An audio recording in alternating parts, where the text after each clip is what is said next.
A very useful concept, and basically the research that supports his work should transfer over fairly well.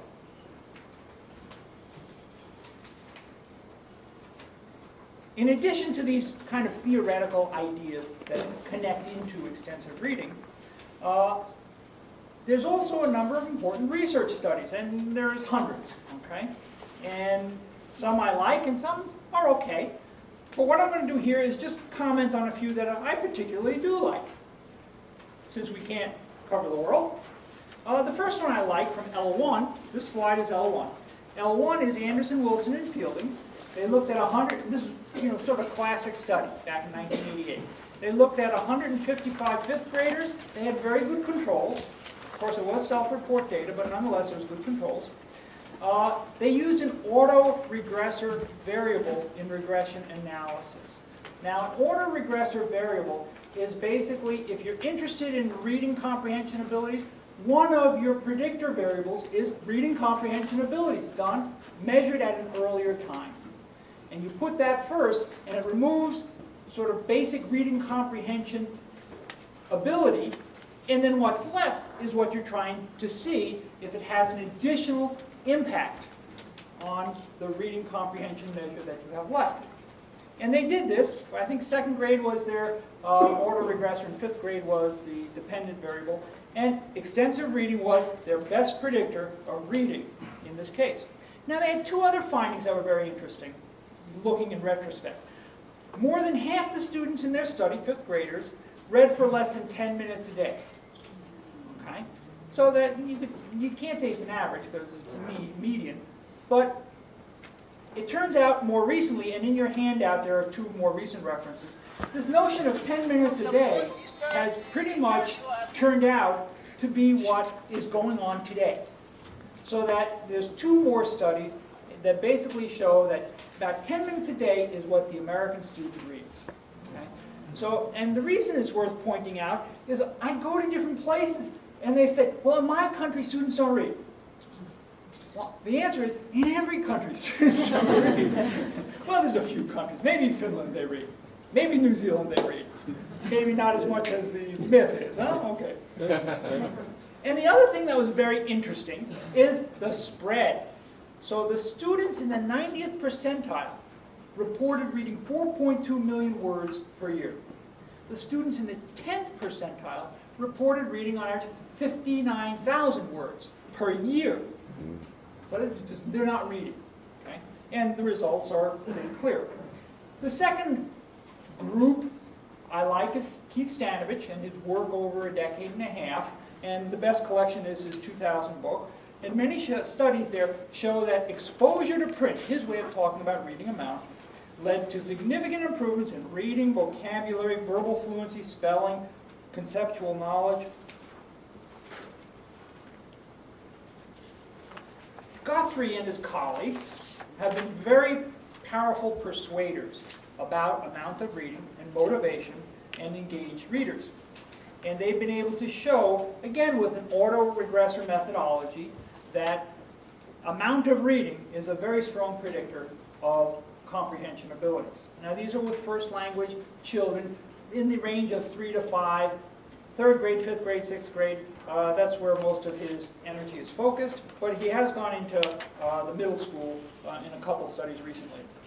Now, what also is interesting about one of his studies is that when he looked at students, he found that there were certain cut points. So students who read more than 11 pages per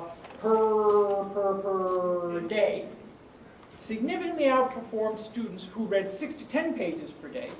The students who read 6 to 10 pages per day significantly outperformed students who read less than 6 pages a day. So it's a very interesting sequence that goes on there.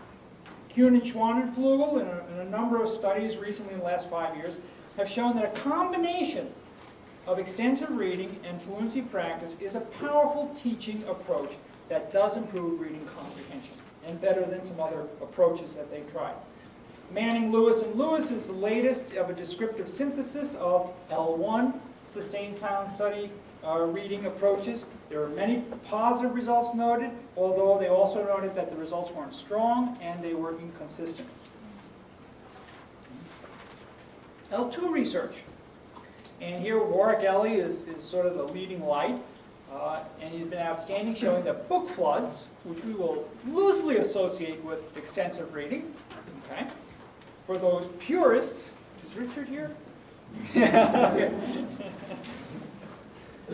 Shows that book floods can improve reading, writing, vocabulary, grammar, and listening comprehension significantly over control groups. Now, Krashen's synthesis in 2004, showing in his argument that longer research studies provide better results, I think is persuasive. Lightbound's research, we often don't think of Patsy Lightbound as an extensive reading specialist, but she actually is quite engaged in this idea. And she did a study over 5 years in Quebec where she had EFL students in French schools, 4th grade all the way to 8th grade. And with the 4th grade students, she just had them, they just read for a half hour every day. That's all they did. There was no teacher support except just making sure students are doing this and helping them with materials. That was it. There was no instruction. The control group actually did the normal ESL curriculum. Yeah, be an ESL campus. And for 3 years, at the end of 6th grade, the students who only read a half hour a day, they performed equally or significantly better on a whole range of measures. Now what happened by 7th and 8th grade, well, the speaking and the writing started to fall behind. But the listening and reading didn't even after 5 years.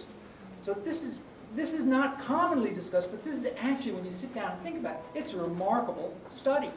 And you know that if you had added a little bit of deliberate teacher support in there, who knows how good this could have been. We could ask her to do it again for 5 more years. Okay. Now, I'm going to tell you a little story. We'll see how much trouble I get into here. In the L1 research in reading has taken a turn in the last 5 or 6 years. And the reason it's taken a turn and got interested in extensive reading, amount of reading, engaged reading, again, and not just 1 or 2 people, I mean a whole bunch of people are now talking about it in the last 5 years. In 2001, a national report came out, the National Reading Panel, about 20 research experts in reading, and they did a meta-analysis and they found 5 areas that showed very clear experimental proof that these areas improve reading comprehension ability. Now, they were very rigid about this. It had to be experimental research. So this means control experimental pre-post and randomized distribution into your groups. Now, the randomized is the really hard part, okay? And it's a bit easier when you can really take a school district and sort of move all your students around. But so intact classes are out. Now, it turns out that they looked at fluency, and fluency was one of the 5. So fluency is something that should be practiced. And when I say should be practiced, I'll get to it. Extensive reading, they looked at sustained silent reading. They looked at, well, I don't know exactly, but something like 900 possible studies they tried to identify. They found 10 that met their criteria. Of those 10, 5 showed no difference, maybe even 1 or 2 a little negative, and 5 showed a gain for extensive reading, but it was not very strong. The effect size was minimal. And so they wrote in their report that extensive reading does not provide evidence that it improves reading comprehension abilities. Now, a couple of the people on the panel said, it doesn't mean don't do it, it means we don't have the evidence. However, this became national policy because President Bush took this and made it a cornerstone of No Child Left Behind. And these 5 principles became reading first. So it meant that all the school districts would do these 5 things and nothing else. So that got translated into don't do extensive reading. Now this upset a lot of very reasonable-minded people who were reading researchers, right, and working on curriculum and development. But funding got tied to this reading first. So it was a major issue.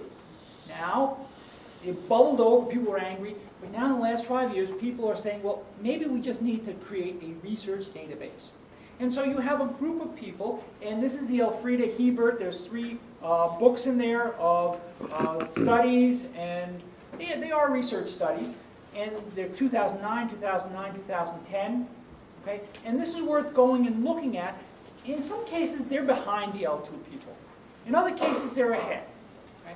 But it's a very interesting growing body all of a sudden. And they've raised certain questions. And so I'm going to repeat these questions, and we can ask, well, does this apply to L2? So it turns out they're asking one. Is sustained silent reading the best way to implement extensive reading in classes? Because remember, it was the sustained silent reading that got this into trouble in the L1 research literature. How can a notion of deliberate practice be incorporated into extensive reading classes? 3, would the case for extensive reading be better if there were more and better controlled research studies of extensive reading? Well, sure, sir. Sounds like that would make a difference. Okay. 4, is extensive reading as homework alone enough to demonstrate positive effects of extensive reading? 5, how do teachers lead students to make best selections for book reading? And this is taking up a lot of people's time. How do teachers best monitor and evaluate student activity and student progress? How can teachers be trained to be effective teachers of extensive reading? So these are 7 questions that I've sort of boiled out from these 3 books and say this is what they are trying to focus some of their research on. Now we get to the heart of the matter. So why isn't